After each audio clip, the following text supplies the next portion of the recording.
La sala de plens de l'Ajuntament de Premià de Dalt va acollir el dissabte 27 d'octubre la segona edició del Maridatge de l'Art del Vi,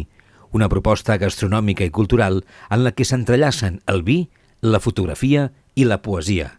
L'alcalde d'Alella, Andreu Francisco, i Carles Medina, regidor de Comerç, Consum i Turisme de Premià de Dalt, van ser els encarregats d'obrir la jornada dedicada a l'art i a la tradició vinicultora del territori.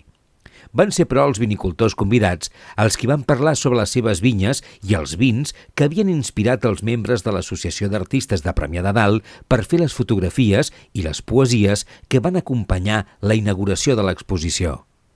Els vins d'aquest maridatge van ser tots de denominació d'origen Alella, una etiqueta que porta el nom del municipi d'Alella, però comprèn fins a 30 municipis del Maresme, el Vallès Oriental i l'Alt Barcelonès, que reuneixen tots ells una tradició vinícola mil·lenària. Premià de Dalt es troba en un punt estratègic per ser partícip de la dinàmica que crea la denominació d'origen d'Alella, ja que és una indústria que afavoreix l'enoturisme i el creixement cultural i econòmic del municipi.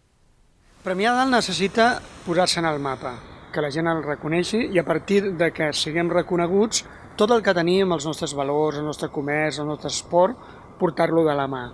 Què millor si nosaltres estem en un territori de vi, en un territori d'enoturisme, fer una activitat de poder portar de la mà la cultura a l'art i al vi i fer que arribem lluny plegats.